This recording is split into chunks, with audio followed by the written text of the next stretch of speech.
જય શ્રી કૃષ્ણ, જય માતાજી. આજની આપણી ફરાળી વાનગી છે મોરૈયાના dhokla.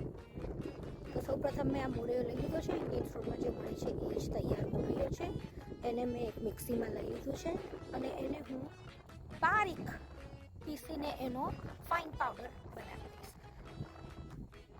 Okay, so you can see આ મારો ફાઇન પાવડર રેડી છે. હું તમને બતાડી રહી છું કે ઇટ્સ વેરી ફાઇન. આ તમને કમ્પેરિઝન માટે હું મોરૈયો પહેલો પીસ્યા વગરનો બતાવું છું અને આ આપણો પીસેલો લોટ તમને બતાવું છું, જસ્ટ ફોર અ કમ્પેરિઝન.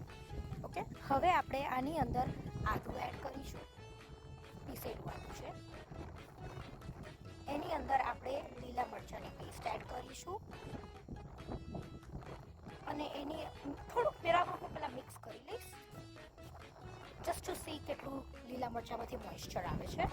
હવે એની અંદર હું પાણી ઉમેરીશ અને હું એનું બેટર બનાવી દઈશ, જેમ કે આપણે ઢોકળાનું બેટર બનાવતા હોઈએ છીએ, બસ એવું જ બેટર આપણે બનાવવાનું છે.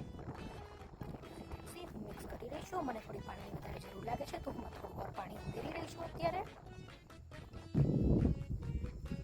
આ બધું મિક્સ કરીને હું એને ઢાંકીને એમાં થોડુંક સિંદો મીઠું એડ કરીને હવે આ મિક્સરને હું ઢાંકીને એક 20 મિનિટ્સ માટે રહેવા દઈશ. 20 મિનિટ્સ થઈ ગઈ છે. હવે હું એને એક ઢોકળાની પ્લેટમાં મૂકીશ. એને હું મારા સ્ટીમરમાં ચડાવી દઈશ. સ્ટીમર મેં રેડી કરી દીધું છે. નીચે પાણી મૂકીને મેં મુઠિયાની ટ્રે મૂકી છે અને એના ઉપર મેં ઢોકળાની ટ્રે મારી મૂકી દીધી છે. હવે હું આને લગભગ 20 થી 25 મિનિટ કૂક થવા દઈશ. તો 20 મિનિટ પછી હું તમને ખોલીને મારા ઢોકળા બતાડીશ. તો 20 મિનિટ થઈ ગઈ છે. મારા ઢોકળા રેડી છે. આ ઢોકળા મેં કાઢ્યા છે. હવે હું નાઇફથી એની કિનારીઓ ઉપરથી એને પહેલાં ઉખાડી દઈશ. આ પ્રોસેસમાં બહુ ધ્યાન રાખવું જરૂરી છે કે તમારા ઢોકળાને ટોટલી ઠંડા થઈ જવા દેજો, નકર એ તમારા ઢોકળા તૂટી જશે. હવે મારા ઢોકળા રેડી છે. હવે તમે આને વઘારી શકો છો. તમે આને ગ્રીન ચટણી સાથે ખાઈ શકો છો. ગરમા ગરમ ખાઈ લો. Enjoy. Hope you enjoying my recipe. બનાવો તો ચોક્કસથી મને કોમેન્ટમાં જણાવજો.